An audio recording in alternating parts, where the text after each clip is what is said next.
nous a mis une petite musique d'intro. Eh bien, bienvenue aux membres de l'ARCES qui ont fait le déplacement aujourd'hui. On est ravis. C'est une arena qui est bien pleine. Moi, je suis Lorena Jouvin, la directrice du pôle éducation de Webedia. Et je suis ravie de t'accueillir, Sandra. On ne va pas te présenter, tout le monde te connaît ici. Normalement. On avait envie, avec Sandra, de vous raconter aussi la genèse de ce rendez-vous aujourd'hui du 12 mars et en quoi ça pouvait, ce qu'on allait vous partager aujourd'hui dans l'heure qui va suivre et ensuite le visionnage de l'émission MVP, ce que ça pouvait vous apporter en termes de réflexion sur ce qui se passe sur le marché, vous dans l'association en tant que communicant de l'ESR. Alors de nouveau, bienvenue à tous nos membres. On est évidemment ravis que vous soyez là ce soir. Donc effectivement, la genèse de ce rendez-vous, c'est que j'ai eu la chance d'être invitée au lancement de l'émission MVP. Mais pour ceux qui ne la connaîtraient pas, vous la verrez tout à l'heure. Et j'ai trouvé que c'était une manière tellement originale de parler d'insertion, de présenter les métiers, d'avoir des échanges autour de tout ça. En plus, animé par Samuel Etienne. Que moi, la dernière fois, je l'avais vu, c'était quand même dans Question pour un champion. Donc, je me suis dit, oula, il s'est passé un truc de dingue.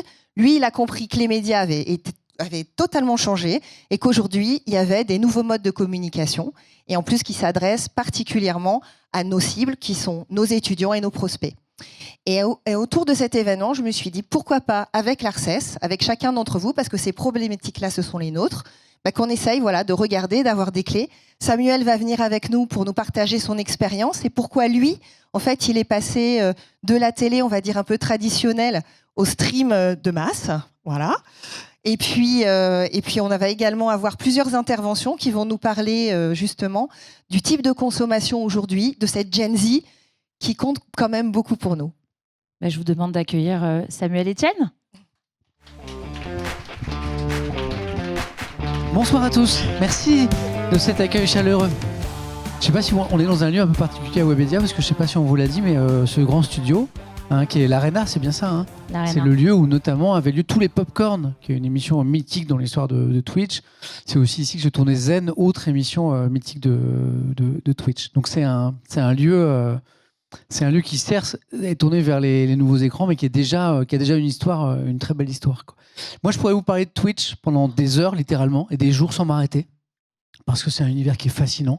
Je ne vais pas le faire, parce que je pense que ce serait trop, et qu'on a une émission à préparer. Je me suis mis un réveil, de toute façon.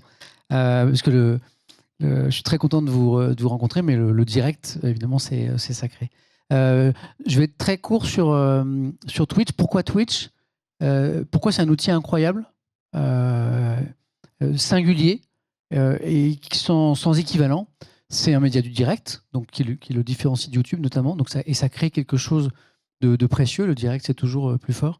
C'est un média de l'interactivité. Vous avez ce chat, cette bande qui défile avec ces viewers qui vous regardent, avec qui vous interagissez en permanence. Vous émettez une information dans la revue de presse que je présente le matin, par exemple, sur Twitch, ou du divertissement, du gaming, ou une émission comme MVP, dont je vais vous parler aussi, qui est une superbe émission.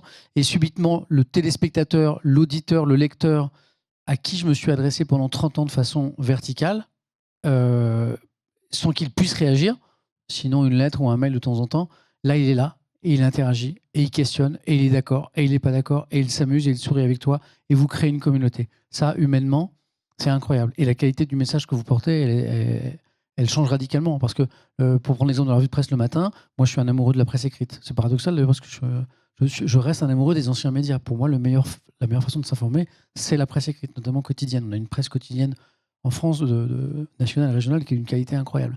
Moi, je suis un amoureux de ces journaux, donc j'essaie de partager cet amour avec un public, pour faire simple, 18-30 ans, à 80%, qui n'est pas très lecteur des journaux, qui n'est pas non plus très téléspectateur de la télé et qui n'est pas auditeur de la radio. Il n'y a que dans les rêves de ces médias traditionnels qu'ils vont faire revenir ce public. Pour moi, c'est perdu, mais je vous le dirai aussi. Donc, je partage cet amour de la presse écrite et une information de qualité, qui est une information rigoureuse. Sauf que, on s'aperçoit, parce que le travail de journaliste, c'est un travail humain, que ce travail, il est faillible aussi, et que parfois, il y a une erreur qui s'est glissée, c'est pas le bon chiffre, c'est pas la bonne analyse.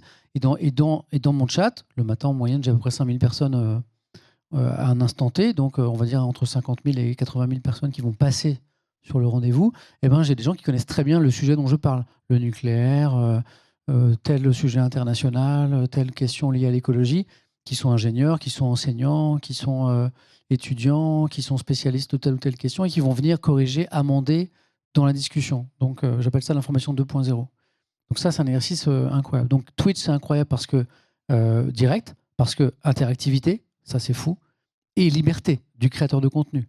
En télévision, quand vous avez une idée que vous pensez lumineuse, vous allez mettre des jours, des semaines, des mois, des années parfois à convaincre la société de production, vos équipes, la chaîne de se lancer dans cette aventure. Et puis il y aura un pilote. Et, voilà. Sur Twitch, vous avez une idée le matin, le soir, elle est à l'antenne. Parce que évidemment, les moyens sont beaucoup plus légers. Donc un outil de créativité folle. Quand vous avez goûté à ça, après ces 30 années de médias verticaux, voilà, sans interactivité avec mon public, vous imaginez si le public de Questions pour un champion, j'ai 1,5 million de personnes tous les soirs, si on pouvait interagir avec eux, ce serait waouh. Ou le public du JT nous posait les questions en direct sur le Proche-Orient, ça poserait des questions parce que les audiences, les gens sont très nombreux, mais ce serait fascinant et on créerait du lien aussi entre une profession qui est souvent jugée négativement ou avec beaucoup de méfiance, qui est celle des journalistes, et on pourrait justement créer un lien de discussion, d'échange. Les journalistes pourraient enfin comprendre ce qu'on leur reproche, parce qu'ils ne se rendent pas compte, en fait, mais on leur reproche des choses très précises, mais sauf qu'il n'y a pas ce canal. Donc on pourrait répondre à ces critiques, qui parfois sont des critiques qui sont fondées, et on pourrait nous aussi expliquer que finalement, on est des gens plutôt bien intentionnés, plutôt rigoureux, qu'on n'est pas parfait, mais qu'on essaie de faire notre travail de la meilleure façon possible, quoi. Donc c'est pour ça que Twitch est un outil incroyable. Moi, j'ai vécu donc 30 ans de bonheur dans mes métiers précédents, donc en presse écrite, en radio et en télé. Aujourd'hui, je me sens assez incapable de revenir vers ces médias traditionnels parce que ce à quoi j'ai goûté, liberté, interactivité, qualité du lien avec celui qui nous regarde, une fois qu'on a goûté à ça, c'est compliqué de revenir en arrière. MVP, c'est pas une idée de moi, c'est une idée des amis de Webedia qui, à un moment, sont venus me voir en disant c'est quand même une constante depuis toujours. Quand on est jeune, quand on est collégien, lycéen, étudiant, ou même quand on est adulte et qu'on n'est pas tout à fait satisfait de sa situation professionnelle, qu'on n'est pas très heureux dans ce qu'on fait, ou qu'on sent qu'il manque quelque chose, on ne sait pas où se renseigner, on ne sait pas où avoir les informations sur les métiers, sur les formations, c'est vrai que...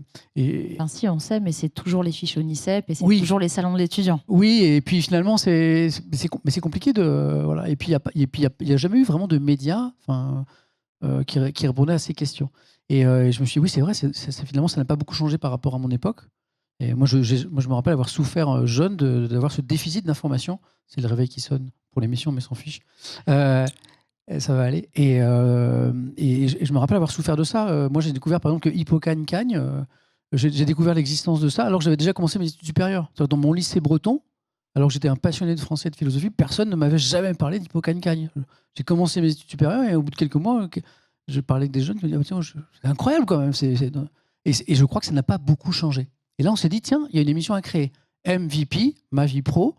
Chaque émission, 2 fois par mois, on va explorer un univers professionnel, un métier, un secteur, une question. Là, aujourd'hui, c'est le télétravail. Grosse explosion pendant la crise sanitaire et puis aujourd'hui des interrogations, notamment de la part de certaines entreprises. Mais on va le faire de façon un peu détendue, chill, plaisante, souriante, ouverte, avec des chroniqueurs, avec des invités, beaucoup de dynamisme. Et cette émission, j'en suis très fier parce que pour le coup, elle est belle, elle est agréable à regarder. J'espère qu'elle va durer des siècles et des siècles. Donc, tout à l'heure, je vous ai dit, c'est une conviction, je peux peut-être me tromper, mais le rêve des médias traditionnels, que je connais bien, que je pratique encore, télé, radio, presse écrite, c'est de faire revenir ce public, ces 18-30 ans qui ne sont plus là. La salle est vide, hein, ils ne sont plus là. Ah oui, marginalement, vous allez connaître quelqu'un de cette génération qui va lire le journal ou qui va de temps en temps s'arrêter devant une émission d'information ou un jeu télé, j'en connais, mais si on regarde les chiffres, ils ne sont pas là. La moyenne d'âge des spectateurs de France 3, elle est de 65 ou de 67 ans. La moyenne d'âge. Voilà. Et vous pensez que TF1 ou M6, ils sont plus jeunes? Non, ils ne sont pas plus jeunes. Ils sont un tout petit peu plus jeunes. Ils vont pas avoir 65 ans, ils vont avoir 58 ou 59 ans. Et donc les jeunes ne sont plus là. Je crois, mais je peux me tromper, que les médias traditionnels ne vont pas les faire revenir. Parce que les modes de consommation, d'information et de divertissement ont totalement changé. Et ils ne peuvent plus consommer verticalement, et c'est une bonne chose d'ailleurs, toute cette offre de divertissement et d'information. Ils ont besoin d'être actifs, de pouvoir choisir le moment, le lieu, l'heure, et éventuellement même de pouvoir questionner et échanger. En revanche, je crois qu'il y a des passerelles, des collaborations qui peuvent se créer, qui sont encore à imaginer, et entre ces univers. Et que l'univers des médias traditionnels et toutes les nouvelles plateformes, donc Twitch bien sûr, mais aussi YouTube, TikTok, Insta, etc., il y a des collaborations à imaginer. Et moi, je me dis naïvement peut-être que demain, les programmes audiovisuels, les nouveaux programmes audiovisuels qu'on va pouvoir lancer, venant par exemple des médias traditionnels, ils seront pensés pour être multidiffusés. Moi, je suis un peu sur cette marotte en ce moment. Ça n'existe pas encore vraiment. Mais j'imagine que demain, un jeu pensé par TF1 ou par France Télévisions, ou un nouveau rendez-vous d'information, il va être pensé pour être multidiffusé en même temps sur France 3 et en même temps sur Twitch et YouTube au même moment, pour aller toucher ces publics. Pas forcément les faire revenir sur des canaux qu'ils ne consomment plus, mais leur dire « Ok, vous êtes là maintenant, ben on vient vous voir. » Voilà. Et juste penser l'émission pour que ce soit possible. Ça, c'est mon petit truc du moment. On est dessus. Voilà. Donc voilà, pour vous dire mon enthousiasme, c'est une ère fascinante, parce que finalement, le paysage audiovisuel n'a pas tant changé que ça. Moi qui en suis on va dire le témoin depuis à peu près le début des années 90, il n'a pas tellement changé. Et là, depuis quelques années, on vit une accélération qui est incroyable. Et on voit toute une nouvelle génération de créateurs de contenu. Vous avez Ludovic B, par exemple, qui est avec moi là, sur l'émission, qui est un spécialiste des métiers, qui sont fascinants d'inventivité, de créativité, de liberté de ton. Quand on s'intéresse un peu à l'univers de Twitch, les streamers et les streameuses, c'est fou. C'est vraiment un univers de passion incroyable. Et en fait, si vous voulez toucher les 18-30 ans, en fait, il faut passer par eux. Il faut aller les voir, il faut s'associer à eux, il faut imaginer des choses avec eux. Et parce qu'eux ont les clés de comment vous allez pouvoir faire passer un message pertinent. Donc, je crois que ce qui vous intéresse, vous, c'est de toucher plutôt les étudiants de demain. Clairement, je pense que c'est là qu'ils sont, et c'est là qu'ils sont prêts à vous écouter. Merci de votre attention. J'espère que je n'ai pas été trop long. Hein. D'habitude, je peux en parler pendant 2 jours, mais là... Merci Samuel. Prenez soin de vous. Sandra. Merci beaucoup. À bientôt. Puis bonne émission. On va accueillir maintenant sur le plateau Marion Borise, qui est la directrice des études et du marketing de Webedia. Et je vais vraiment lui laisser totalement la scène. Merci. Bienvenue à tous. On s'était dit avec Lorena, peut-être on allait vous montrer quand même un petit panorama vidéo de tout ce qu'on fait chez Webedia, parce que vous ne connaissez pas forcément tout ce qu'on fait chez Webedia. Et vous allez vite comprendre pourquoi ensuite je m'intéresse au quotidien, aux nouvelles générations, et pourquoi j'essaye de nourrir les équipes aussi quotidiennement pour qu'on fasse les meilleurs contenus que vous allez voir tout de suite. 3, 2, 1, c'est parti.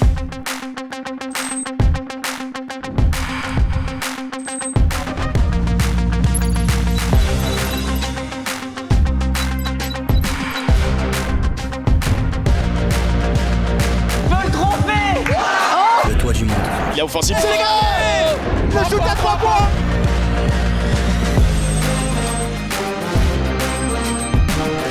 Ça nous touche en plein cœur. C'est bon mais c'est chaud, bon appétit. Vraiment pas l'impact de sa trouvaille. C'est ça. C'était délicieux. Salut Marine, patate mouillée. 525 kg. Les Spurs font-ils exprès de perdre? Et ça fait plaisir.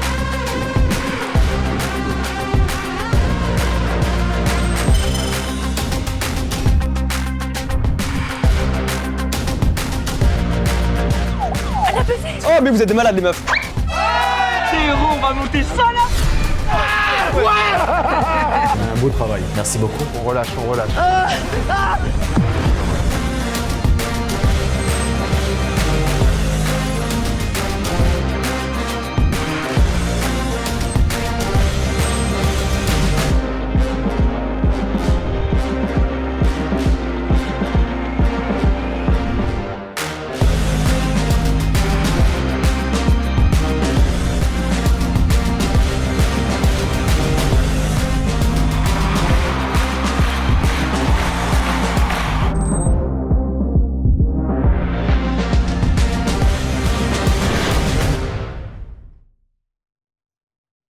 Alors ça, globalement, c'est notre terrain de jeu. Normalement, vous avez dû voir plein d'images, surtout, plein de créateurs de contenu, les plateformes un peu en filigrane partout, pas mal de médias digitaux. Donc ça, c'est ce qu'on manie tous les jours dans les équipes chez Webedia. Et on essaye de manier tout ça le mieux possible et de ne pas se louper auprès des jeunes générations. Et c'est un peu le sujet sur lequel on m'a briefé aujourd'hui. Comment est-ce qu'on parle aujourd'hui à la Gen Z, donc ces fameux 15-24, si on essaie de simplifier et de mettre une cible en termes d'âge derrière tout ça. Et je vais me prendre là une vingtaine de minutes pour essayer de vous raconter quelques petites choses sur comment nous on les analyse, un certain nombre de convictions aussi qu'on a sur la façon de leur parler. Moi aussi, comme Samuel, je pourrais en parler 2 heures, mais je vais essayer de faire court. Alors déjà, en quelques mots, je vais peut-être m'apesantir un peu plus sur les éléments qu'on ne reverra pas par la suite, mais ce qu'il faut vraiment savoir sur ces Gen Z que vous connaissez aussi très bien, et nous en tout cas ce qu'on prend en compte dans la façon de leur parler tous les jours, c'est que pour le coup, contrairement à moi, c'est la première génération qui est vraiment digital native, donc eux, ils n'ont pas connu Internet, ils n'ont pas connu les téléphones. Ça va vraiment être évidemment hyper structurant pour eux et pour la façon de leur parler au quotidien, parce que c'est juste inconcevable de ne pas avoir des contenus directement dans leur poche et sur leur téléphone. Ce qui va être aussi intéressant dans leur état d'esprit, c'est que pour le coup, c'est vraiment une génération de crise, quelle qu'elle soit. Mais globalement, il y a des crises climatiques, économiques, politiques, depuis qu'ils sont nés. Ce qui fait que c'est quand même une génération qui va être très, ça m'emmène sur le 3e point, très quand même pragmatique, les pieds sur terre, qui va vivre vraiment dans l'instant présent. Et puis on y reviendra, qui va être aussi un peu avec du recul sur cette situation, et donc un peu ironique, et donc ça va vraiment être les rois des trolls. N'hésitez pas à m'interrompre s'il y a des mots que j'utilise que vous ne maîtrisez pas bien. Oui, d'ailleurs, je vous ai pas dit, on va essayer de se garder les questions un peu pour la fin, mais si vraiment il y a un truc qui vous chatouille, un mot qui est complètement inconnu, je peux faire un peu de franglais, n'hésitez pas à m'interrompre et à lever la main, il n'y a aucun problème. On reparlera du côté communautaire, évidemment, et puis aussi de l'appropriation et du recyclage des images dont ils sont friands. Et puis un dernier élément aussi qu'on voulait mettre en avant, c'est que voilà, il y a plein de sujets dont ils parlent complètement sans tabou. Ça va être la santé, le bien-être, la santé mentale, ça peut être aussi l'argent. Donc globalement, c'est une génération avec qui il va falloir parler aussi assez frontalement et dire les choses. En tout cas, ils n'ont pas du tout de problème avec ça. Il faut plutôt être assez franc et rentrer dans le vif du sujet avec eux. S'il y a bien un élément aussi sur lequel ils vont se retrouver, c'est que le divertissement va être majeur dans leur vie. Si on élargit un peu le sujet, on va dire la consommation de contenu d'une façon générale, ou en tout cas quand ils consomment des contenus un peu plus sérieux, et ça on en reparlera, évidemment l'angle un peu plus divertissant et entertainment va être important. Ils passent leur journée littéralement à consommer des contenus, que ce soit des petits contenus snackés de quelques secondes à l'arrêt de bus ou à la station de métro, jusqu'à vraiment prendre finalement, comme les plus âgés, des temps un peu plus longs pour regarder des formats beaucoup plus longs le soir. Alors ils ne les regardent pas sur les mêmes plateformes, évidemment. Samuel a commencé à spoiler tout ce que j'allais dire. Mais voilà, il faut savoir qu'il y a quand même quelques éléments de comportement qui vont rester stables, juste ils vont faire ça complètement différemment. Et c'est un peu ce qu'on voulait vous raconter dans cette analyse, c'est que finalement, ils consomment des contenus, mais comme les générations précédentes, mais ils vont le faire assez différemment, et on a essayé de classer ça dans, on va dire, 3 idées principales. Ils ont des nouveaux langages et des nouveaux codes qu'il va falloir tous s'approprier, et nous on est les premiers à essayer de se les approprier tous les jours. Ils ont des nouveaux héros et des nouveaux leaders d'opinion. Vous me voyez venir. Et ils ont aussi des nouveaux lieux sur lesquels, évidemment, ils vont passer beaucoup de temps. Alors, sur ces nouveaux langages et ces nouveaux codes, vous le savez, c'est un peu le choc des générations sur les façons de s'exprimer, sur les façons d'utiliser la langue. On le voit un petit peu tous les jours. On l'a vu, par exemple, au moment des JO, avec Aya. Cette novlangue qu'ils vont utiliser au quotidien, notamment en digital, notamment sur les réseaux sociaux, elle est issue beaucoup de culture web, beaucoup de réflexes qui sont en lien avec des thèmes comme la musique, la pop culture d'une façon générale et évidemment le gaming. Et je voulais en profiter pour vous montrer juste ces chiffres qui sont issus d'une étude que j'ai réalisée l'année dernière sur la thématique du gaming. En fait, on avait envie de savoir quel était l'impact de la culture gaming sur le quotidien des jeunes générations et sur votre quotidien aussi. Et donc, on a tout simplement testé un échantillon de français sur un certain nombre de mots que peut-être certains d'entre vous connaissent et que peut-être certains d'entre vous ne connaissent pas du tout, et c'est normal. Je ne les connaissais pas tous. Voilà, donc vous avez le pourcentage de gens qui connaissent auprès des 18-24 ans et auprès des 35 ans et plus un certain nombre de mots qu'on leur a soumis. Donc PNJ, GG, noob, ça va ou pas? Non, ça va pas. Alors, voilà, GG, bon, globalement, c'est bien joué, good game. Ça, c'est peut-être la chose que vous connaissez peut-être, voilà, qui veut rentrer quand même dans le langage courant. Les noobs, c'est vraiment les débutants, ceux qui débutent sur un jeu, notamment sur un jeu vidéo. Donc là aussi, ça va devenir une espèce de langage commun auquel il va falloir s'habituer. Ça va plus du tout être utilisé uniquement dans l'univers du gaming. Donc voilà, les noobs, c'est un peu les nulos, les débutants, les gens qui ne s'y connaissent pas encore tout à fait. Et puis PNJ, c'est les personnages non jouables, voilà, Donc des personnages qui vont être dans un univers de jeux vidéo, qui vont pas être des personnages dont vous allez pouvoir vous emparer pour être un personnage que vous activez dans le jeu vidéo, mais ils font partie du décor. Et du coup, pareil, c'est un type de mot ou d'expression qui commence à rentrer dans le langage commun des nouvelles générations. Vous voyez, c'est connu facilement par entre la moitié et 60% des 18-24 ans, et c'est encore évidemment très petit chez la nouvelle génération. Mais voilà, c'est pour vous donner une petite anecdote, mais c'est typiquement le genre de choses qu'il va falloir garder un peu sous les radars. Dans ce qu'on voulait aussi vous faire comprendre sur cette génération-là, ou parler avec vous en tout cas, un peu comme je vous le disais en introduction, on est sur une génération assez ironique, assez troll. Ils n'ont pas peur de rentrer dans l'art, ils ont plein d'espaces d'expression, et puis notamment tous ces espaces d'expression un peu plus anonymes, sur lesquels ils se font un petit peu plaisir pour nous rentrer dans l'art et pour critiquer assez facilement tout ce qu'on peut leur soumettre. Donc ça, il faut le savoir, il ne faut pas avoir peur aussi de rentrer un petit peu dans le débat et dans des échanges avec eux. Ils utilisent évidemment énormément les mèmes, c'est vraiment un langage qui se sont appropriés au-delà des gifs.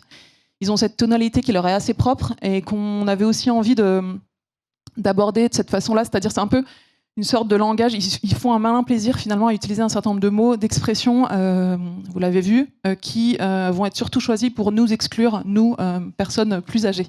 Ils adorent avoir leur langage à eux et si on peut ne pas comprendre, c'est encore mieux.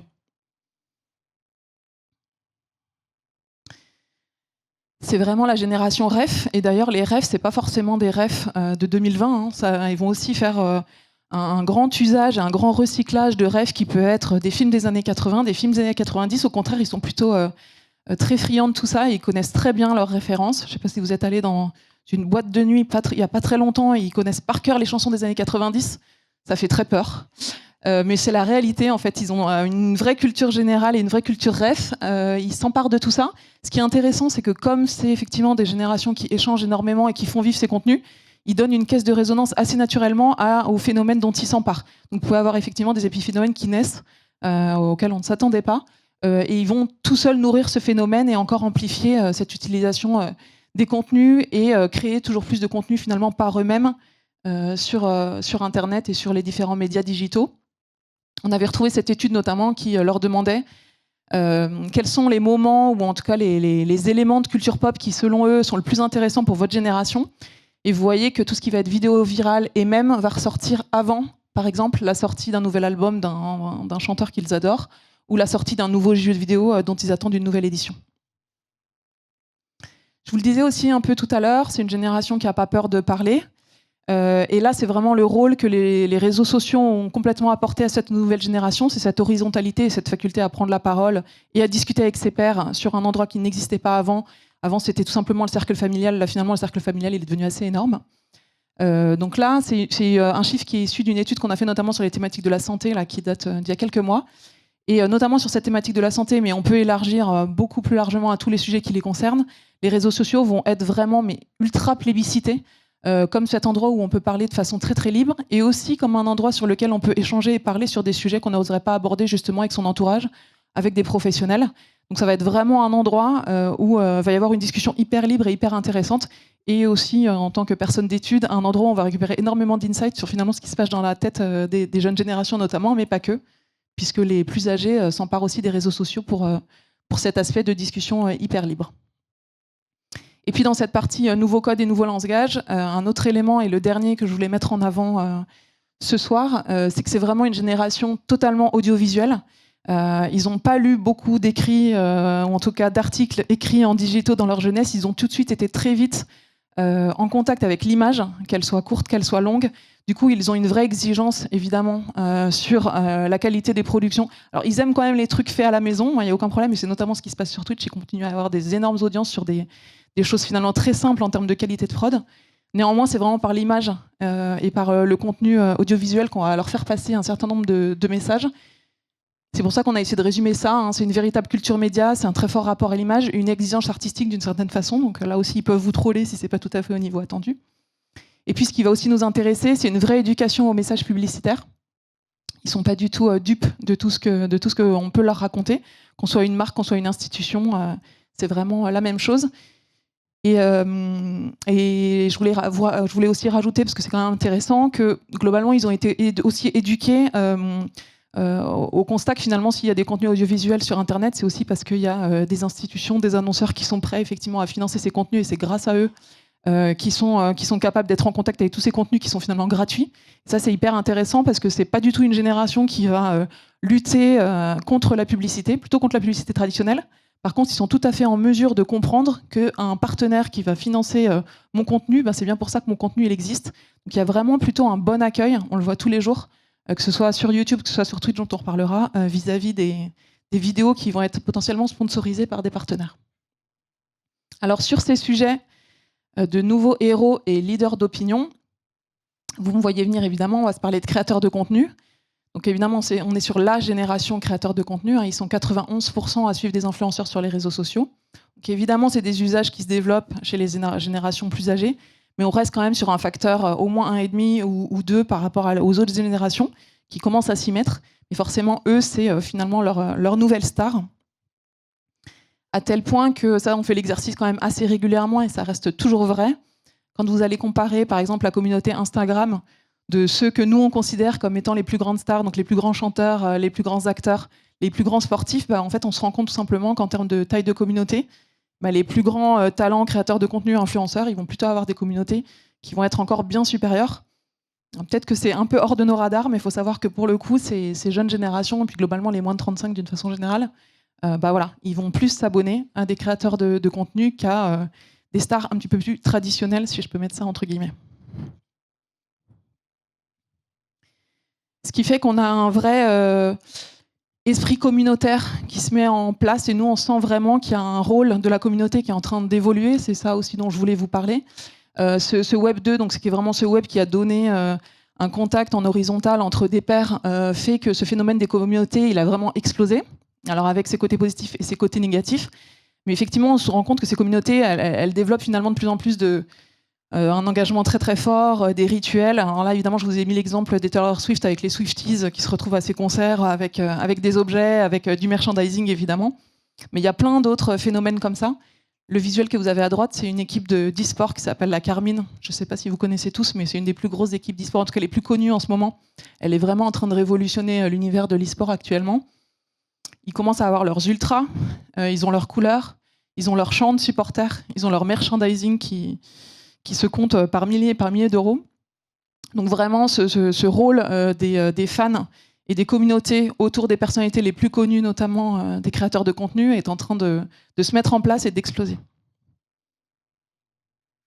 S'il y en a bien un qui peut compter sur sa communauté, c'est Inox. Pourquoi on voulait juste vous remettre ça? Donc Inox Tag, ce créateur, pour ceux qui ne le savent peut-être pas, qui a gravi l'Everest l'été dernier, voilà, ça a fait une grosse vidéo de 2h30. En fait, comment est-ce que justement il joue bien ce rôle auprès de sa communauté? C'est notamment parce qu'il a exigé que sa vidéo elle soit gratuite et qu'elle soit disponible sur YouTube et qu'elle ne soit pas par exemple sur une plateforme payante. Et ça, c'était une vraie différence. Il a vraiment respecté sa communauté à qui il a offert ces 2h30 de super production gratuitement sur Internet. En plus, il a révolutionné globalement la façon de distribuer justement un contenu digital, puisque je ne sais pas si vous en aviez entendu parler, mais le film a été disponible la veille de la publication sur YouTube dans un certain nombre de cinémas en France. Il y a eu quand même, je crois, 350 000 entrées qui ont été vendues. Donc il fait exploser tout ça, tout en respectant sa communauté et en donnant lieu à la plus grosse vidéo vue sur YouTube français cette année, avec 42 millions de vues quand même. Inox, il a été aussi particulier parce qu'il a réussi à faire passer un certain nombre de messages dans sa vidéo, notamment des messages autour de la déconnexion, autour du côté dépassement de soi, performance.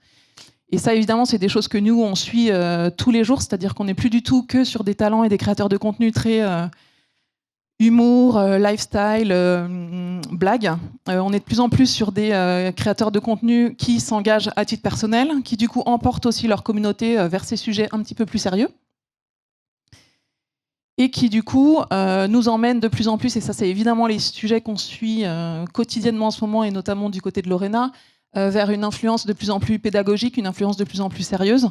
Là, je vous ai mis en vrac, c'est des exemples de talents qui vont être des gens qui sont issus du milieu professionnel, qui travaillent véritablement sur ces sujets-là et qui vont être capables justement de parler, d'être le meilleur mix finalement pour parler à des audiences jeunes, mais en parlant évidemment de sujets qu'ils connaissent parfaitement bien. Vous avez par exemple des Jean Massier sur Twitch, des Hugo Décrypte évidemment, et puis des personnes que vous avez vues il y a moins de 5 minutes. Mais voilà, tout ça pour dire que les réseaux sociaux ont de plus en plus ce rôle de sortir du côté peut-être geek, gaming, humour qu'ils pouvaient avoir il y a une quinzaine d'années, Et puis de plus en plus, finalement, c'est des relais et des leaders d'opinion sur tout type de sujet. Et c'est évidemment des sujets que nous, on suit très sérieusement. Et juste pour que vous vous rendiez compte, évidemment, je ne fais pas la passe là-dessus, mais c'est des créateurs qui, très sérieusement, sont de plus en plus respectés, de plus en plus écoutés et aussi naturellement de plus en plus prescripteurs, soit sur du changement de comportement, soit de façon un peu plus matérialiste, évidemment, sur des logiques d'achat ou d'information sur un certain nombre de sujets.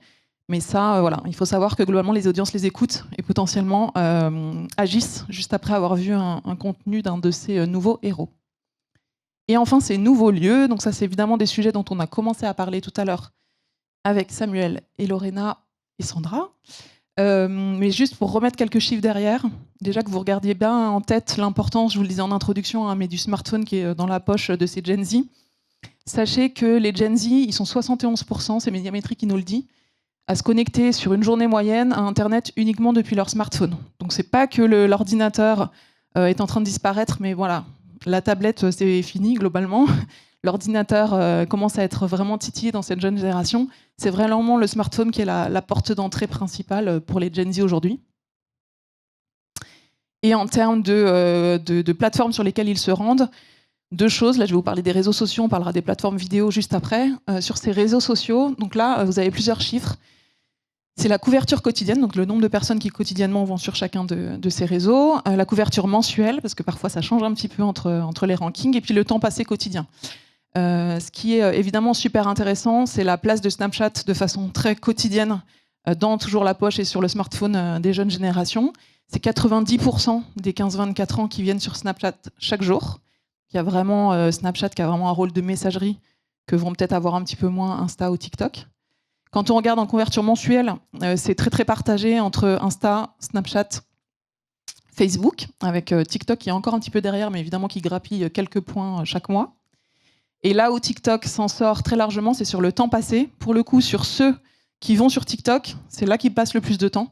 Là, vous voyez qu'on est environ à 1h30 passée par jour sur TikTok, sur les users TikTok, sur ceux qui y vont. Et c'est qu'une moyenne.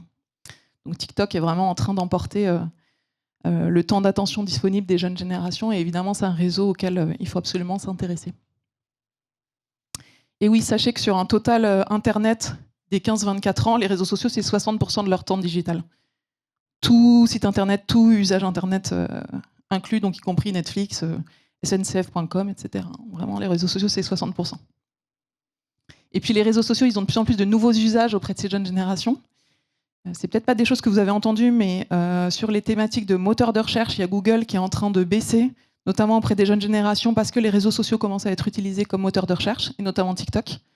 On utilise de plus en plus pour aller chercher une recette de cuisine, pour aller chercher une marque de vêtements. On va entrer directement dans TikTok, directement dans Instagram, et ne plus du tout passer par Google. Donc ça, c'est vraiment des choses qui sont en train de changer. Et puis évidemment, des logiques d'achat et des plateformes qui favorisent de plus en plus des logiques pour aller directement sur des fonctionnalités d'e-commerce depuis les réseaux sociaux. Et sur les sujets qui nous intéressent un petit peu plus aujourd'hui, on voulait aussi vous remettre ce chiffre. C'est une petite moitié des 15-24 ans qui vont s'informer sur leur avenir sur Internet et sur les réseaux sociaux directement. Et ça, sachez que dans ces chiffres-là, c'est un moyen qui arrive avant les sites spécialisés sur l'orientation, l'entourage, et les établissements scolaires directement. Pardon. Voilà, ce rôle des réseaux sociaux, il devient complètement incontournable, évidemment, auprès de ces jeunes générations. Et si on se parle un peu plus de plateformes vidéo, je voulais mettre en parallèle Twitch, donc c'est le logo violet, YouTube en rouge et puis la télévision. Donc ça, c'est un profil de chacune de ces plateformes. Donc vous pouvez additionner les tranches d'âge, hein. Tout le violet fait 100%, si vous souhaitez vraiment parfaitement lire les chiffres. On voit que Twitch, c'est 42% de l'audience de Twitch qui a 15-24 ans et 24% qui a 25-34 ans. Ça change un petit peu d'un mois sur l'autre, ça évolue. Il y a le poids des plus jeunes qui baisse un petit peu, mais globalement, ça reste un réseau qui est hyper jeune. Quand évidemment la télé, vous le savez, et même YouTube maintenant qui est sur des 51 millions d'utilisateurs mensuels en France, forcément commence à être complètement mainstream, à être utilisé par toutes les tranches d'âge, qui commence à ressembler un petit peu au profil de la télévision, qui reste quand même un peu plus âgé. Et cette petite citation là qui est dans le rectangle qui résume très bien ça. Twitch est ma télé, YouTube ma VOD, donc ma vidéo à la demande. Sachez que c'est un candidat pour une offre d'emploi qui m'avait écrit ça dans sa lettre de motivation il y a 2 ans. Et maintenant, je lui pique, je lui mets dans toutes mes presses, parce que je trouve ça hyper pertinent. Il ne le sait pas. Il s'appelle Romain. Mais voilà, c'était hyper pertinent et un très bon résumé, je pense, du comportement des jeunes générations. Et puis pour terminer, 2 petites choses sur Twitch. Twitch, au début, c'était effectivement des gamers dans leur chambre qui se filmaient en train de jouer aux jeux vidéo. C'est plus du tout ça, tant dans les thématiques que dans les audiences, que dans les contenus, que dans, on le voit, de plus en plus d'événements qui se passent dans la vraie vie, qui sont retransmis finalement de plus en plus comme la télévision. Et des audiences qui commencent aussi très fortement à ressembler, voire à dépasser des audiences, notamment de chaînes TNT. Quand on voit que le GP Explorer, par exemple, qui était cette course de Formule 1 qui avait été emmenée par notamment Squeezie et globalement un top des plus gros influenceurs et streamers français, c'est 1,3 million de téléspectateurs sur Twitch. Ben, ça, c'est plus que l'ensemble des chaînes de la TNT le soir. Donc évidemment, c'est des choses qui changent beaucoup le prisme pour les audiences et évidemment pour nous tous. Et enfin, Twitch, c'est des thématiques qui évoluent et c'est aussi, comme je vous le disais tout à l'heure, sur la thématique des influenceurs et des talents, c'est aussi une plateforme sur laquelle maintenant on trouve de tout. On trouve notamment plein de choses pour s'informer. Il y a notamment ce phénomène un peu dont on parle pas mal en ce moment, des influenceurs qui deviennent un peu journalistes ou qui ont envie de ressembler à des journalistes. Et puis alors du coup, on ne sait pas trop si c'est des chroniqueurs, des éditorialistes. Voilà. Mais tout ça, c'est évidemment des phénomènes que nous on regarde parce qu'il se passe de plus en plus de choses intéressantes sur cette plateforme. Que ce soit pour apprendre sur des sujets plus ou moins sérieux, mais en tout cas, voilà, c'est un nouveau lieu pour venir communiquer avec les audiences et pas que sur des formats humoristiques, comme je vous le disais tout à l'heure. Et je pense que ça fait une excellente transition avec ce que tu voulais raconter, toi, sur MVP. Voilà, à part s'il y a des questions. Et j'ai pas été trop longue, ça va. N'hésitez pas si vous avez des questions.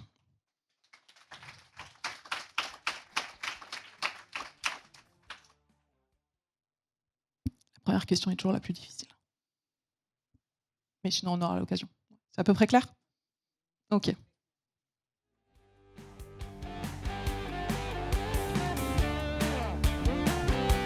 Allô ? Ouais. Alors, je vais prendre ma télécommande. Merci beaucoup Marion de nous avoir partagé toutes ces informations qui sont un peu le canevas, enfin pas un peu, beaucoup. C'est le canevas sur lequel on s'est appuyé pour lancer ce média qui est MVP. La façon dont on travaille chez Webedia quand on va décider de lancer des médias digitaux, on s'appuie et on construit avec Marion des réflexions où on regarde ce qu'attendent où là ça bouge, quels sont les sujets qui sont attendus par les jeunes générations. Et ce qui s'est passé sur MVP, c'est que on avait une conviction qui était très forte, c'est que comme Webedia, on est une des entreprises préférées des collégiens et des lycéens. Notamment parce qu'en fait, ils consomment, vous l'avez vu, énormément de contenu de créateurs. Il se trouve que maintenant, 57% des jeunes veulent devenir créateurs de contenu et 30% veulent en faire leur métier en étant rémunérés. Donc, on s'est dit quand même que, en tant que Webedia, alors certes, on crée du contenu divertissant, mais on avait une action à mener véritable, limite de RSE. Et là, je regarde notre responsable RSE FX. de créer un nouvel espace et qui répond au code, donc les nouveaux langages, les nouveaux héros et les nouveaux lieux, pour que justement on prenne la parole dans la manière de consommation des nouveaux, de ce sujet-là sur les plus jeunes.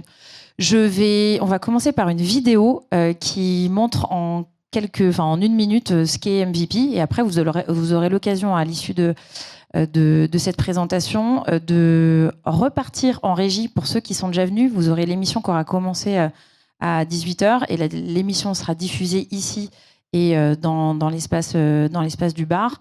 Mais donc là, voilà, ce que je vais vous proposer, c'est on commence par une vidéo, ensuite on rentre un peu plus dans le vif du sujet parce que c'est aussi votre sujet aujourd'hui, c'est-à-dire en tant que communicant de l'enseignement supérieur et de la recherche, comment j'arrive à appliquer ce que nous a dit Marion dans mes problématiques métiers et avec chacune des particularités.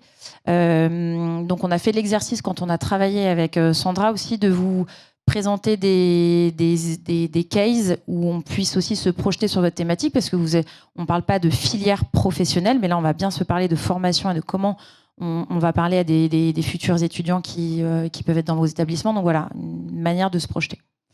Je pense qu'on peut lancer la vidéo. MVP, ma vie pro, c'est le nom de ce nouveau rendez-vous.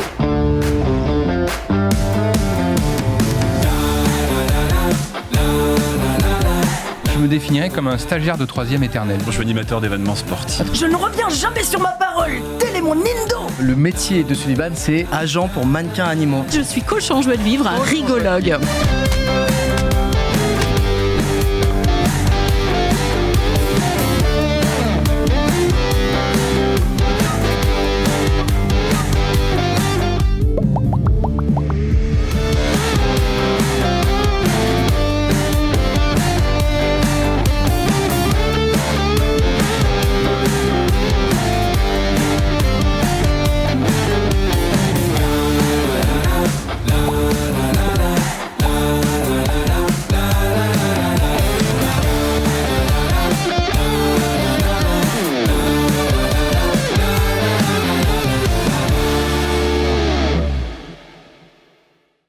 Merci la régie. Je disais tout à l'heure, donc 57% de la Gen Z souhaite devenir influenceur, ou maintenant on dit créateur, et 30 seraient prêts à être payés pour le devenir. Donc il y a un vrai enjeu de produire du contenu et de le diffuser auprès de cette génération-là pour les sensibiliser sur qu'est-ce que c'est que le métier d'influenceur. Parce que derrière, vous voyez bien, chez Webedia, là à Paris, on est 1200 à bosser, vous êtes dans des studios, enfin c'est vraiment... Ils sont pas... j'ai envie de dire, au courant de tout ça. Donc, il y a une vraie mission de montrer ce qui se passe derrière les métiers, ce métier d'influenceur, et donc, du coup, d'élargir sur les autres métiers. Là, vous allez avoir, j'ai à peu près 5 slides qui synthétisent des insights qu'on a récupérés dans des études. Le premier, je passe ma journée sur les réseaux sociaux, on l'a vu, hein, c'est les 42%. Bon, j'ai mis la moitié, j'aime bien gonfler les chiffres parfois. Les jeunes s'informent sur les réseaux sociaux sur leur avenir, ce qu'ils veulent faire, ce qu'ils veulent acheter. Enfin voilà, c'est la moitié des jeunes s'informent sur leur orientation, et en même temps ils se sentent perdus. Ils ont l'impression de pas forcément de voir des contenus qui leur donnent envie dans les métiers ou les formations. Donc on a besoin d'accélérer la production de contenu là-dessus. La deuxième, c'est qu'est-ce que tu veux faire plus tard? Je déteste cette question alors que j'entre tout juste au lycée. Il y a une foultitude d'informations. 83% des jeunes se sentent totalement perdus. Là où avant, l'information, elle était peut-être un peu plus gainée. Là, ils ont une accessibilité, et notamment parce que 71% ont tout le temps le téléphone vissé dans la main. Donc, il y a aussi ce besoin de restructurer et de créer un nouvel espace de discussion.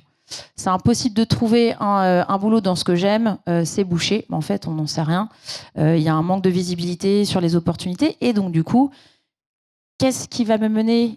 Quelles sont les études? Quel est le parcours? C'est ce que racontait tout à l'heure Samuel sur Cagne Hippocagne. S'il l'avait su avant, peut-être qu'il aurait choisi un autre chemin. C'est stressant, la vie d'adulte. J'ai l'impression d'être seule face à mon avenir. 8 lycéens et étudiants sur 10 se disent complètement inquiets. Bon, je pense que quand on est lycéen et étudiant, on est toujours un peu inquiet sur notre avenir. J'en ai marre qu'on pense que les jeunes ont la flemme. 84% de la génération Y et Z se disent avoir le goût du travail. C'est juste que voilà, il faut leur donner les outils et les accompagner pour entrer, on va dire, dans la vie estudiantine et la vie active. Là, on a c'était avant, on va dire, les études, premier emploi, retraite. On avait des parcours qui étaient plutôt linéaires, soit dans un métier, soit dans un secteur. Attention, la régie, normalement, il y a une animation à ce moment-là. Boum. Et là, maintenant, on a des parcours qui sont beaucoup plus rebondis. On a plusieurs vies dans sa vie d'étudiant, de formation. D'ailleurs, la formation, c'est vraiment la formation tout au long de la vie. On va avoir des années sabbatiques, des reconversions. Finalement, beaucoup plus de moments où on a besoin d'avoir accès au contenu et où on a besoin justement d'avoir ces espaces de communication. Donc nous, pareil, très très belle animation. C'est toutes les questions qui finalement se posent sur le monde du travail, l'orientation, qu'est-ce que je vais faire de ma vie. Encore une fois, jusqu'aux dernières nouvelles, les Français ne sont pas tous rentiers. Donc, il faut qu'on travaille et apparemment, on va travailler jusqu'à longtemps. Donc voilà, on a des nouveaux sujets. La semaine de 4 jours, l'équilibre pro-perso. C'est aussi la première fois en France où on a le choc de 4 générations qui cohabitent. On a encore les boomers avec une valeur travail qui va être différente de la valeur travail de la génération Z. Et entre les deux générations, on va dire, de managers qui ont commencé avec certaines valeurs et qui doivent motiver et dynamiser leurs équipes qui ont un rapport au travail qui est différent. Je ne suis pas en train de dire que c'est mieux ou moins bien, c'est juste qu'en fait, il y a un gros challenge de production de la valeur et même la façon dont on va choisir ses études ou travailler en groupe, etc. Donc, tout ça, c'est autant de questions qui nous ont, on va dire, confirmées dans notre volonté de lancer un média sur l'orientation, les métiers. Alors, c'est pas là où on fait des dizaines et dizaines et des dizaines de millions de vues. Alors, si, en fait, on fait quand même beaucoup de vues. Et ce que je veux dire, c'est que on a voulu traiter le sujet de façon divertissante avec les codes dont vous a parlé Marion et Samuel, mais sur une partie de la vie où, Dieu merci, on ne se pose pas tous les jours la question de qu'est-ce qu'on veut faire, etc. Mais en tout cas, être présent à ce moment-là dans les bons codes. On me dit que j'ai plus beaucoup de temps. Donc, en synthèse, MVP, en synthèse, on s'est dit qu'il y avait un vrai intérêt pour le sujet de la vie pro et de l'orientation. Ça se dément pas. Et qu'il y avait une vraie nécessité de continuer à avoir de l'information régulière dans un funnel d'information qui avait changé. Donc, j'ai juste lu la slide. Mais voilà. Donc MVP, on est un média qui est collaboratif. Samuel l'a expliqué, c'est que on est sur Twitch avec une émission qui est là 2 fois par mois. Et bien évidemment, on lance tout autour une collection de contenus, de vidéos qui sont des vidéos originales et qui vont vivre sur Instagram, sur LinkedIn, sur Facebook, là où sont aussi les autres communautés. Donc on va toucher des 16-35 ans.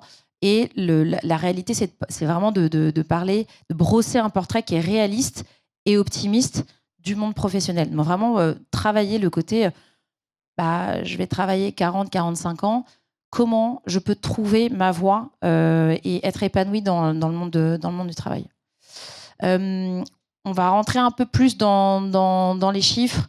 On a 2 millions d'abonnés sur tout l'écosystème, donc qui s'appuie sur l'écosystème de Samuel, qui est vraiment la figure de proue de ce média. Et tout, on est sur tous les réseaux sociaux, donc j'attends des nouveaux abonnés sur les plateformes.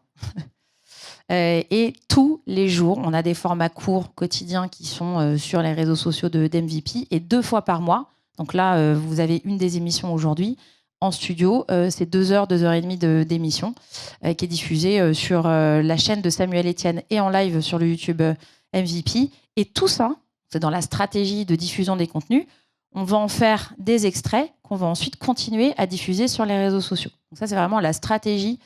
C'est pas juste du live. Quand tout à l'heure Samuel disait la télé et le digital, nous, c'est vrai que sur le digital, on a déjà ces réflexes-là, c'est-à-dire là, ce soir, on fait du live, on encapsule tout ça et on va avoir un cadencement qui va permettre aussi de continuer à prendre la parole tout au long de la semaine ou des 2 semaines, etc. On continue à faire vivre les contenus.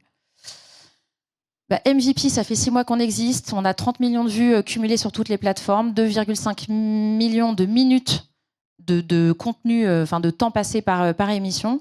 Et pour ceux qui ne sont pas encore très à l'aise sur les mesures qu'on a, les unités de mesure qu'on a sur Twitch, on parle en CCV, donc concurrent viewer. Donc ça, c'est les 4K viewers simultanés. Ça va être le nombre de personnes qui vont être connectées à un instant T. Et ensuite, il y a un coefficient qui s'applique sur la durée du live. Et là, les moyennes qu'on a depuis le début de lancement de l'émission, on arrive quand même à rassembler quasiment 100 000 personnes sur une émission pour regarder un contenu qui va parler d'orientation, de formation, de métier. Et je pense qu'on peut dire qu'on est fiers de ça parce que sur le digital, c'est pas forcément évident. On prend des thèmes qui sont concernants. Alors, on passe par le thème des thèmes qui sont pros. Donc, un des thèmes qui, pour le coup, par rapport à votre thématique que vous intéresse, on a commencé là en janvier, c'était meilleurs vœux d'orientation. Donc, on a eu tout un sujet sur Parcoursup et les écoles et les classements et qu'est-ce que tu fais, qu'est-ce qui fait que tu vas choisir tel ou tel établissement. On avait aussi une émission qui était dédiée à tout ce qui était comment gagner de l'XP, de l'expérience, en stage, en alternance, etc. Les métiers de la mort, on s'est bien marré, c'était au moment d'Halloween, donc c'était super drôle. Pareil, travailler à l'étranger, est-ce que c'est toujours un Eldorado? Voilà. Donc à chaque fois, on va avoir Samuel et des chroniqueurs qui vont être autour de la table et qui vont présenter des chroniques comme une émission de télé. Voilà, vous avez le chemin de fer d'une émission. Donc, vous voyez, c'est pensé comme une émission de divertissement avec des moments où on va pouvoir accueillir des gens. On fait deviner des invités. On a Ludovic B qui a été sur le terrain. On a des chroniqueurs qui présentent des sujets, des dossiers un peu plus approfondis. Agenda des événements, on peut parler de journées portes ouvertes, de salons, etc. Et on finit toujours par l'entretien MVP où on va avoir une personnalité, pas forcément du web. Hein. Alors là, aujourd'hui, c'est Cyprien qui sera là. Mais il y a 2 semaines, c'était Manu Payet. On a reçu Xavier Niel. Enfin, voilà. Donc, ça va être une personnalité qui va venir parler de son parcours pro, de ses études, etc. J'ai voulu mettre cet exemple-là, notamment parce qu'on a reçu une étudiante, c'était avec la région Rhône-Alpes. Donc là, vous avez des exemples de partenaires avec lesquels on a déjà commencé à collaborer depuis le lancement. Et c'est vrai que la chronique Post-it, elle est intéressante parce que on peut faire venir quelqu'un qui n'est pas du tout connu, mais qui va venir nous parler de son métier, de son expérience. Et ça peut être, dans votre cas, ça peut être un étudiant, ça peut être un alumni, ça peut être un prof. Il faut juste que ça rentre dans la vibe et dans le thème. Hein. C'est un exercice du live, vous êtes quand même avec Samuel Etienne, etc. Et là, j'ai mis un petit extrait. Quand on sort d'une école d'ingé, a priori, les débouchés, c'est OK? Oui, c'est ça. Pas de souci. Ouais. En fait, vous avez 2 choix. Soit vous continuez vos études parce que vous adorez ça et finalement vous faites un master spécialisé n'importe management si vous aimez bien, ou faire un doctorat, c'est un peu comme vous voulez. Et puis il y a aussi l'option, si on a trouvé un stage qui nous plaît, souvent l'entreprise propose de rester dans l'entreprise. Si on fait une alternance, c'est un peu la même chose. Donc là, l'exemple montre qu'on est vraiment sur quelque chose de détendu. On n'y va pas comme des gros bourrins. Là, le brief, c'était la région Auvergne-Rhône-Alpes voulait montrer que c'était une terre de formation d'ingénieurs et avec la volonté de mettre une femme aussi dans la figure. Donc, elle travaille chez Engie.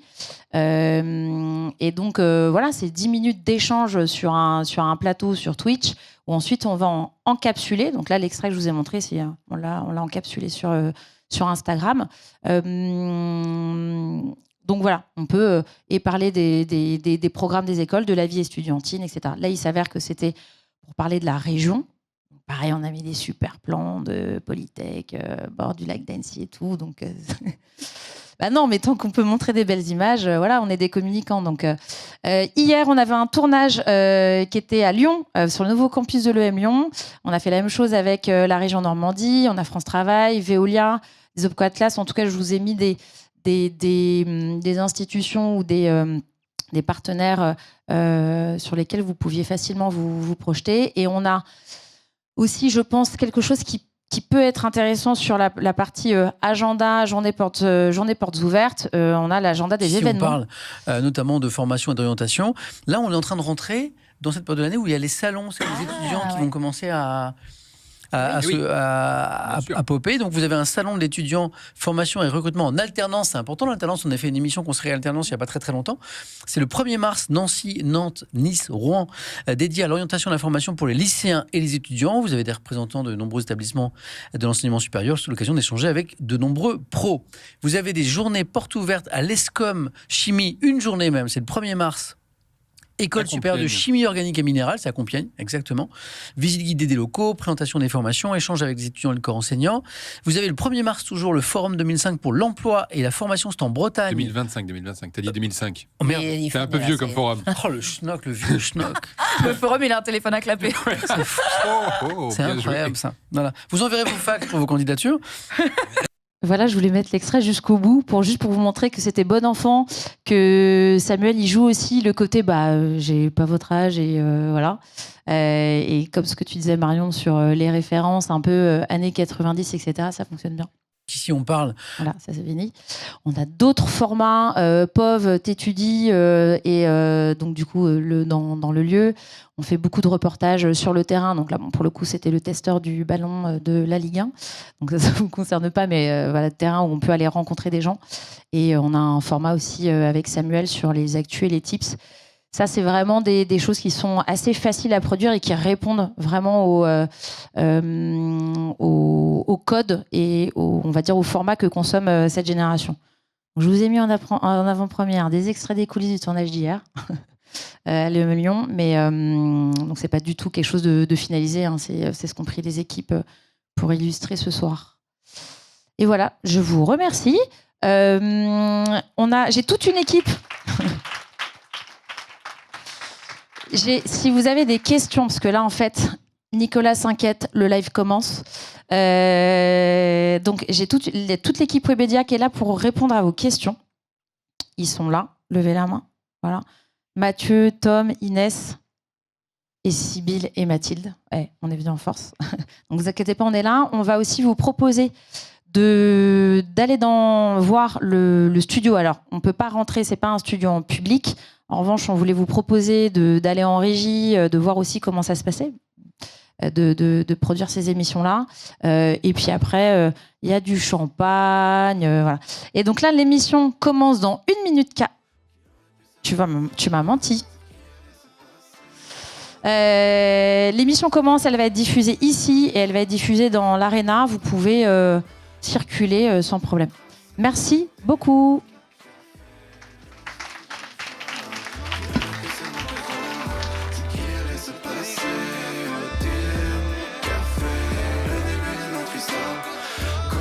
C'est comme si tout était tracé.